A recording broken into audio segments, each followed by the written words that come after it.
need to know before the game even finishes. So let's see the adjustments the Team Falcons will be on blue side banning out Paquito and the Barrage, similar to game number 1, and Guai on the red side banning out Freya. So I'm guessing this is going to be a ban as well as a Aurora ban for Team Falcons. Maybe we'll ban out the Barley again, just make it the same as game number 1. And then when it comes to the first pick, maybe that's where the adjustment is going to be. Well, the Feng gets banned out first. So Falcons, in game 1 they did ban out the Harley. I think it's okay for them to ban it out again. They had the pathway in game number 1, and I think that Guai are the ones who actually have to adjust if Falcons are trying to repeat that template in game number 1 itself. And we should expect Aurora to be here, but I think that Guai also needs to start thinking about the potential picks that they're going to get afterwards once Team Falcons locks in the 8th. Oh no, they opened it up? Well, Falcons has to be the Aurora right now. Oh, that's for sure they're going to Aurora. Was it definitely a Guai? No, definitely wasn't actually, there's still Marcel. Marcel is Team Falcons. They're debating about it right now. Like, do they want the Marcel? Do they want the Aurora? And it looks like they go for the Marcel over the Aurora. Could be by jumping out Guai, where they're saying that they're going to prioritize the Marcel over the Aurora. That's why they banned the Filipina. So I would say Aurora and then either Aurora Valentina or Aurora in one of those tanks, Atlas or Valeric. But considering that, honestly, Zed had a pretty good time on the show, I wonder if they don't really mind not getting either of those, but instead they get Aurora as well as Melissa. Honestly, pretty good call here. But I think Team Falcons, they're pretty okay if they pick up either the Queen or the Brody.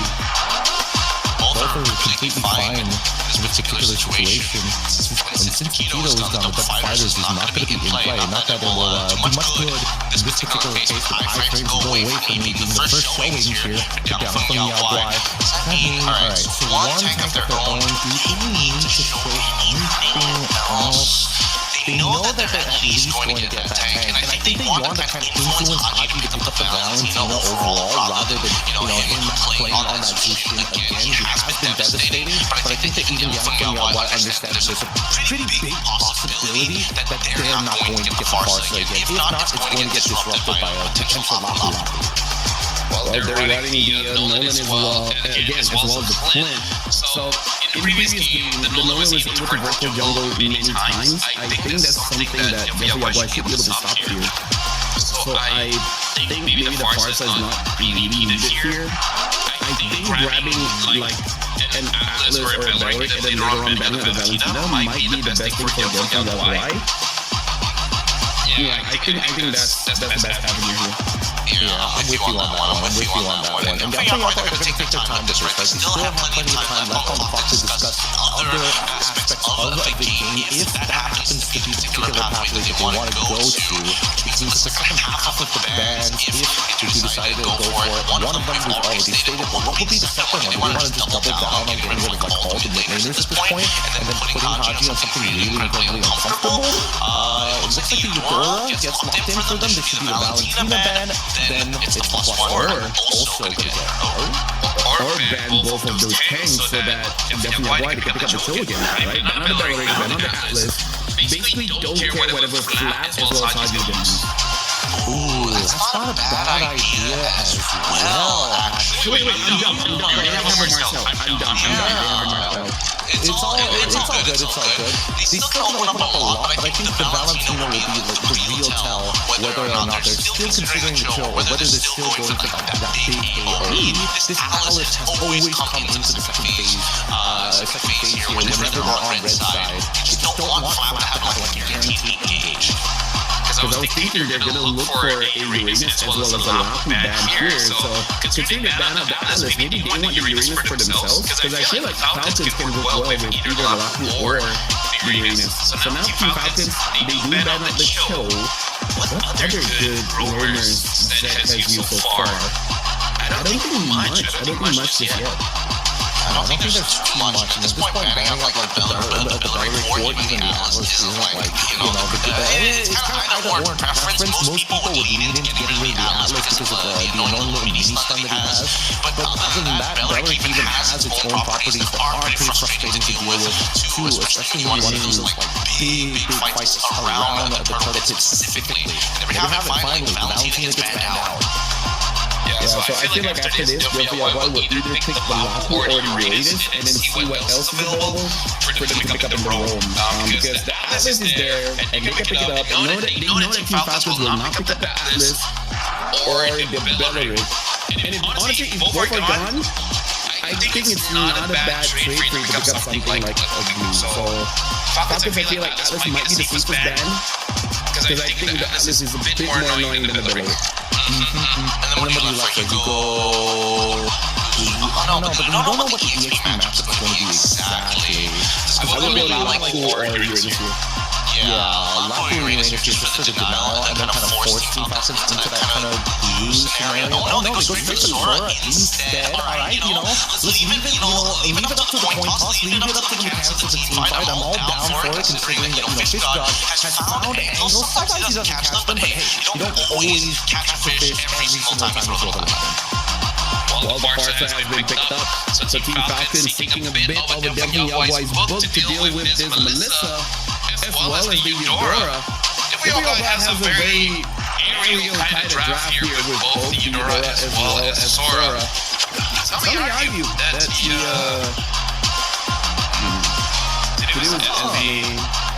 I guess it's okay. I think they just need a tanky frontline, and maybe this doesn't feel like using the Uranus again, considering he did lose against Fishball earlier.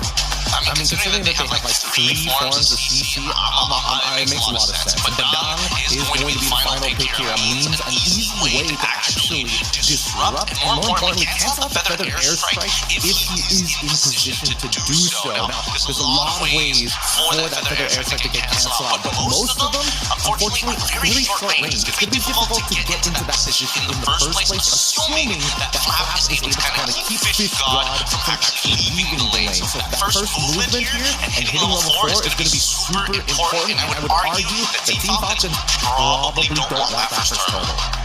Yeah, I gotta say, good draft coming in from both teams here, and I think Guai, they're drafting for their style, which is they want to fight as much as they can, and they want a lot of destructions with the hero that they have. Having the Dian, having the Aurora, as well as the Eudora, there's a lot of mini interaction that you can stop Team Falcons from moving about. As long as they keep their jungle safe, it's pretty good for Guai here. Yeah, I definitely want to see how that EXP matchup is going to go, because that is the opportunity for a solo kill at level 4 for the Sora into the Esme matchup, because unfortunately for Esme, she's not exactly the ultra tanky dancing celestial girl that we all know until she's got a couple of items in her hand. And Flap opting to go for impure rage, so he does want to proactively trade in the lane. Yep. Well, looking at the situation right now, it looks like this might be a game where there's not a lot going on for maybe even the first turtle. I think the first turtle definitely Guai will try to fight out as much as they can, and I think it's on Team Falcons whether they want to fight back or they want to give the space that the other Guai deserves. Because I kind of feel like unless Haji gets level 4 in time, I don't think the Falcons can fight out that much. Yeah, Lung took Mystery Shop and didn't go Purifying instead, and now the early mid-trade here has been looking really good. At the very least, is Haji able to get a lot of his damage down onto U1, including passive damage from the bird, but I'm surprised you didn't go for pull yourself together and opted to go for Flicker. I think he just feels like I have more damage I win anyways. Why do I need to flicker if I can kill them first? Which honestly, with the fighter emblem, I think you can do it. But hold on, it gets up top, forces out Flap to use the Purify, and I think that's gonna be good enough. Long now losing the trades against Super Marco. Yeah. Yeah, that's it. I have no idea how to follow on that one. Yeah, me neither, because again, I think this is a pretty significant mistake here. But we'll see. For now, Purify being caught off of Haji, and this is what we were expecting, right? This should be no contest if by any chance Kyle's able to steal this, that'd be great. But look at Zed! Looking for the side, it looks like he was able to dodge quite a lot of damage through the fracture here. The turtle is being worked on by Zhaoxi. Doesn't look like Kyle has any avenues to go in. Guai secures the first turtle for free. Lone has the flicker, able to dodge it out. Everything. And somehow Zhaoxi was able to get a kill onto Kyle. This is looking pretty good for Guai. As long as they protect their jungle and maintain this lead, they might win this one. Might just win this one. Trying to back off at the very least. They've already found that early lead that we were hoping for. And now, how is the conversion going to go? They already got stolen the purple buff away from Team Falcons, so that's going to affect Kyle a lot. He's not going to have as much presence. And Zed, he's not wasting any time here. Look at him. He's already trying to zone out this Marcel to make sure that at least Logan is able to actually clip underneath his turret. Yeah, I feel like they understood that they lost because Kyle had access to their jungle, so they're just gonna stay inside Kyle's jungle, where basically Zed is gonna be glorified CCTV to see where this Nolan is gonna be. As long as they have good vision on Nolan, they know that they're not gonna get invaded. Wait, this is good! At least Flap is able to get the fallen star move away, but they get the trade down on towards the bottom side as Zed ends up going down. Is this going to be a potential steal on the Zhaoxi small green camp? We'll find out. Yes, looks like Retribution is used, and that's going to be honestly very important. I would say that was worth it for the Retribution. In terms of the gold lead, it looks like Team Falcons actually does have a bit of advantage here. I wonder if it's just because Guai has been losing some minions of creep here and there. Shouldn't know. Well, pause is here. So that's great. Not really, you know. I mean, it's not the greatest in the world, but at least we can see where the leads are falling, is starting to build up for. And Dian Guai, it's really just Zhaoxi at this point. Kyle, unfortunately, losing out that purple buff means that he's not going to be like, he's not going to be able to really force too many things. And Zed has been body blocking him down on this bottom side to deny reinforcements over for Super Marco. And that's the thing, Super Marco actually wants the lane to be pretty 1v1. He got a great trade onto the side. And here at level 4 and beyond is when we're expecting actually that Super Marco needs to start controlling this lane even better and should be dominating it, because his trades with or without the endless battle generally is going to be at a higher DPS in comparison to Lone. Yeah, definitely has to be careful of that, because Team Falcons is feeling much better. We're looking at a clip here of how they were able to get out earlier, and this is just where Zed is just in an unfortunate situation. He gets caught. Anyways, as I was saying, Team Falcons has a better scaling comp. That Haji, I would say, has better value in the late game by just pushing everyone away. And then Super Marco, compared to the Melissa being on the fighter emblem, does mean that she can kind of fight all day, but she does not have the damage using any other emblem types. Compared to Super Marco on this clip, kind of doesn't care what emblem he's on, he just does a butt ton of damage anyways. Just does so much. Now, as we see that everyone is getting pretty good damage on towards Olga inside to help with their Guai, and we want to make sure that Zed doesn't really show his face first. Now, I mean, at this stage, Kyle has to worry about 2-6 weight. Almost bursted down Olga and still surviving. Unable to get the kill. Unable to get a base attack in. Benja goes in. Does not use the shifting skies just yet. Does not see Team Falcons jumping up. Guai, they still want to get this turtle. Now Guai just trying to zone them away. Zhaoxi still on turtle, able to get it now. Guai, they should disengage. Flap able to get a kill onto Zed. And that's just gonna be it for Guai. But Team Falcons want to get Fish God here. Fish God gonna get taken down by Kyle. Nicely played by Haji. He saw the dive angle, but he gotta be careful not to get traded out. Zhaoxi shows, does he find one? And it looks like he will get a bare minimum one as he gets back out. Feather Air Strike does help him actually trade back to bare minimum. And Falcons now pick a team one top side because the cleanup just wasn't good enough. That was very not worth it, but they were able to get Super Marco, so that's good. Good and bad Falcons, they were able to get the turret, but they killed the turret, I would say, too fast, that they were not able to kill off the EXP card. So Fishbot wasn't super punished there. They somehow let the turret just attack the minions for free, denied them of that EXP card. Then maybe they could have had a better lead. But hey, you know what? A turret's a turret. Still a good trade overall. Bad trade for Zhaoxi, because I think he overestimated his damage at that point. But at least he doesn't have a Sky Piercer, so there's no stacks that was missing. Yeah, don't worry about it. He only got the Sky Piercer after he died. So at the end of it, he loses no stacks whatsoever, which is great for them. At the same time, hold on. Well, was able to use the golden hour, denying Fish God of that engage.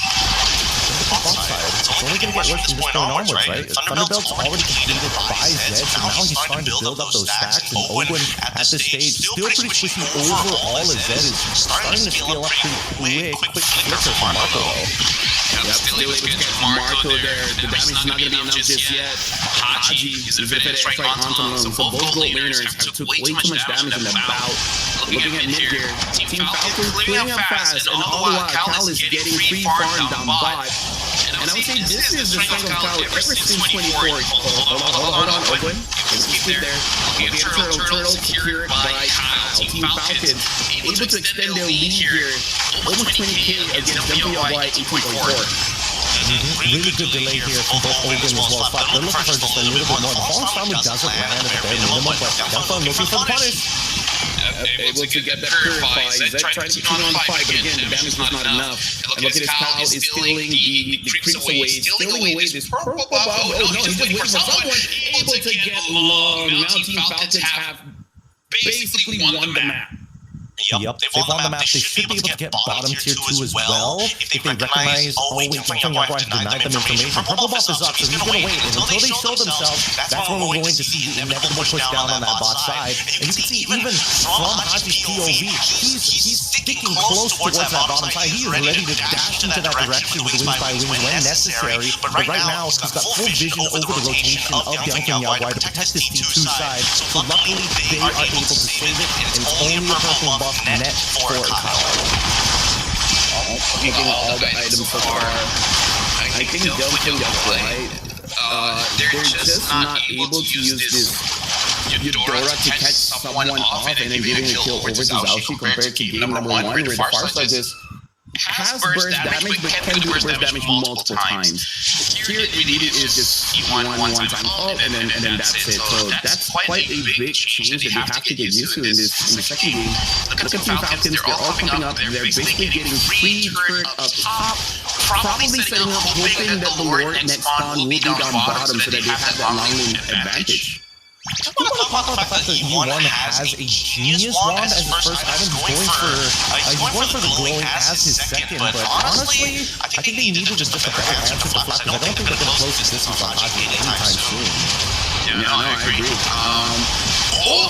Good set, 3 members in, and looks like the golden hour not going to hit onto anyone. Fishbot is all alone though, Zed is there, trying to follow up, able to get Flat. Flat is surviving everything, and always gets to kill onto Fishbot. This is not looking good for Gotf and Guai. Good set, but the damage simply isn't enough. What an overheat. Like, Fishbot's set was completely fine. He didn't need to start dashing forward after it. So far, things are going really... Oh, wait, that's in the lock. That still survives, though, with that flicker, so looking pretty good. Long takes a bit of damage, but should be able to do it from there. But he is a marksman. He should not be moving that forward. Even down from E1, it's not going to be enough here. Gideon Flap is A-okay. Yeah, definitely Guai needs some kind of anti-heal here. But Falcons, they can just drag this out because of that, and now look down towards the bottom side. You want to make sure that they get the orange buff and also clear down bot lane before they end up losing their holy living. But look at the position that they're fighting for. The Tri Brush is now getting flushed out. Flat got caught in the wall. But again, this Esmeralda is way too tanky. You only have to be careful, man. His positioning, I gotta say, Gideon is making me very nervous. Almost everything can hit him, including the Lord here. And look at the minion wave at mid. They're gonna get this mid for free. Oh, wait, taking a lot of damage from Long. Flat, trying to get Long, able to survive. And now the Eagles got the better. Almost killing Fishbot. Oh, wait, that was an ult. That was an ult. That was an ult. Falcon goes behind, tries to get off the flat, still survive. Guai able to stop Lung. One more hit from Death. And Flat looking for a position. Team Falcons secured the Lord, and Lung able to get Guai. That was a lot of awkward positioning coming in from both teams. That will find Haji there. Haji should be able to get out of there. And Zed! The burn is not enough to get him down.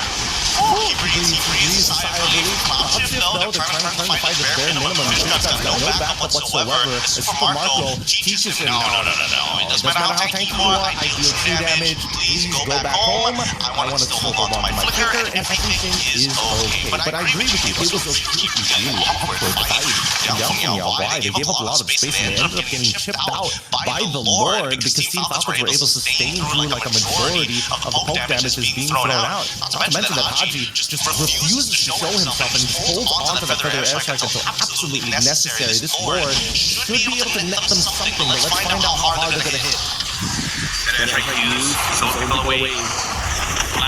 Cancel out.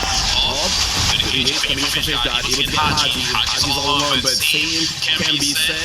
Zed coming from the side, able to get a kill onto Haji. Nolan from Kyle is still waiting for Lung to show himself for him to burst him down, but he finds Zed. Zed flickers out.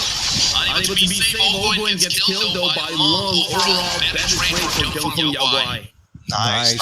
Oh, man. I mean, Team Falcons were able to just, pick up the kill onto Zed and then walk away, have a 1-for-1 trade, but missing a top inhibitor. That's still, in a macro sense, quite worth it for Team Falcons. This upcoming Lord is going to be quite difficult for Guai because a lot of their members, besides Zhao Shi, won't be able to deal with that wave. So at this point, they already have to commit at least one member to constantly clear that wave topside, and that is going to be a potential forced error from downtown Guai that Falcons are just making sure that they just don't have an answer to.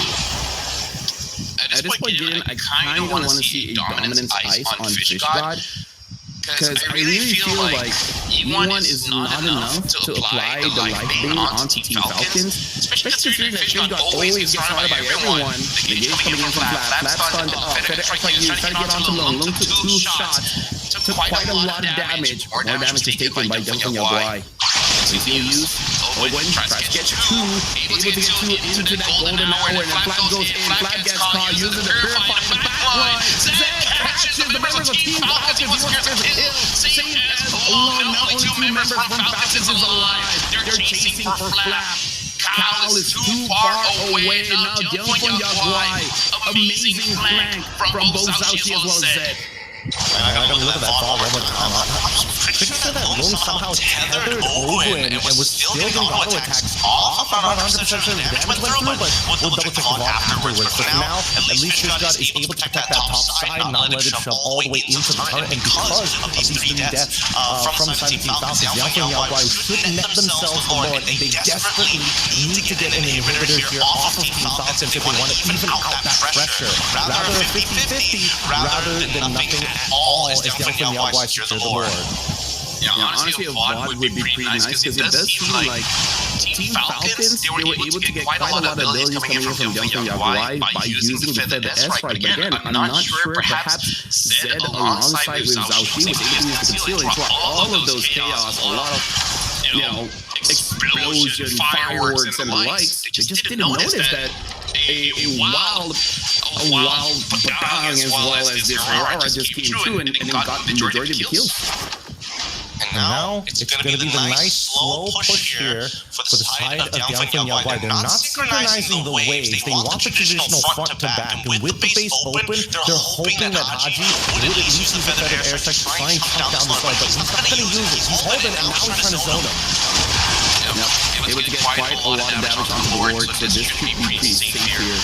I think Guai are waiting on Fish God to find a good catch, but good spacing by Team Falcons to deny that. And now, instead of going for dominance ice, since he is the setup for Team, he goes for the Winter Crown. In case he messes up, he's still able to outplay the situation. What do they want? Do they want the outer charge? Do they want that mid inhibitor? They gotta pick one here because Guai keep on changing the priorities. That took quite a lot of damage. E1 was able to get that live beam onto him, but look at Marco, 4 items in, the burst damage is going to be quite a lot. At this point, I feel like he is going to auto-crit, so the damage should be enough to take down Guai. His problem is getting enraged, that's it, because if he goes too far forward, he might get catched by Zed or Zaushi, so he has to keep himself far enough so he doesn't get caught, but somehow close enough to still deal damage. But that's only if Owen is kind of in a position where he's not engaging and he's proactively healing, right? Because that's kind of the only safety net that he has, that Supermarco actually has, besides Haji. And even then, we've seen Haji let that Feather Airstrike rip super early in the fight to get the guaranteed damage. Because definitely why they don't have as much sustainability, right? A lot of the damage that's being applied to them as Hope generally is pretty permanent overall. And I think that the only why, look at this, they know. Yep, they follow them. Survive! Outplayed Kyle! Kyle gets taken down, and now has to use the golden hour defensively. Guai gets the kill onto Kyle. That is not what Team Falcons want, Gideon. A really good read, a very good read, as a matter of fact. Now that Kyle is dead, I don't think he'll be able to get into position without some kind of sacrifice coming up from Team Falcons. Ideally, it's probably just a golden hour to buy just a little bit of time. First position would be nice, but definitely Guai is already here to punish. And they really want to get that out of the way, already forced to use to purify. And now, even the ult got canceled out. It's a pretty quick ult, so they should be able to get that back pretty soon. But it's like used, unable to get the damage onto the lone, only for Fish as well as one. Fish goes in, gets two! They were able to dodge that out. Zaushi still secured the lure. It was ground used by U1, and now gets caught by Zed! That's still standing strong in the front line, but Supermarco responds, getting one kill. Probably gonna get another double kill for Supermarco. Guai overextends. 3 members have to pay the price. Oh man, great reaction time, really great reaction time, being able to flicker out of the wombo combo coming in from Zed. And he found like a really good engagement on top of it. Luckily they were able to buffer their abilities, and we're going to the endgame scenario. U1 taken out, and I think they might have this in the bag. Yep, the Lord is gone, so they're able to delay just a bit here. Lord takes way too much damage, has to go back in base. The rest of the team takes so long to spawn. Lord getting covered all by himself. His strongest guard is taking a lot of damage. He still has the immortality but the game is over. Team Falcons win this win. Oh my goodness, right when you think that Guai have finally gotten underneath the chin and come to the throat, Falcons put a heavy smackdown with great reaction time to the unbelievable engagement coming in from Zed. An unnecessarily tight game for the Falcons. They're used to the sweep, but man, they've shown that China, at the very least, as a region in the Mlbb esports space, is catching up to the rest of the world, or maybe it is just this meta. I do gotta say, that was in a way unlucky for unlucky and a slight inexperience coming in from Guai, because they were attacking the Lord. It was around 16-17 minutes. At that point, the Lord does quite a lot of damage, and all the damage is true damage. So I feel like they really should not have tried to, go for both. Just get the Lord or get the fight. And yeah, it's just a miscall, a bit unlucky, some abilities missed and etc. But overall, Guai, they did show that they're a very strong team, and I want to see more from them. Me too. They show that they've got mechanics. They've got hands. They've got hands. They know. I mean, Fish God, he knows how to engage when he has that flicker. But there are times where you need to just make sure you don't show yourself too early on. And I think that definitely Guai, like Zed, has been overall the most consistent support we've seen throughout the tournament so far. Able to find like multi-man engages, and that's why Zaushi is so trustful of it, right? He is dashing past members of Falcons to go and capitalize on the engagement that Zed has already set up. It's just unfortunate that at the end of the day, Boom, I think that he needs to just be a little bit braver. He needs to call for resources, and more importantly, when you have such a powerful spell like Away From Me and the Feather Airstrike that already been used, it's on to him to start walking up and trying to make something happen with a composition that's designed to siege their opponents. really feel like the takeaway from this is that we gotta look more for Zed as well as Zaushi. They've been very impressive so far. Maybe a change in items here. Maybe one more person have life beam that could help out Guai quite a bit, because we see them trying to zone Flap away. Most of the time Yuan is there, so he still applies that life beam, but you can't really rely on one person at 16 to 18 minutes of the game. Because Flap, crazy enough, how many times he's been attacked, but he never... He's looking at whoever he can peel off. He's looking at... I think the big problem... There, so he still applies that life beam, but you can't really rely on one person at 18, 16 to 18 minutes of the game. Because Flap, crazy enough, how many times he's been attacked, but he never died in that game. That just shows that there's not enough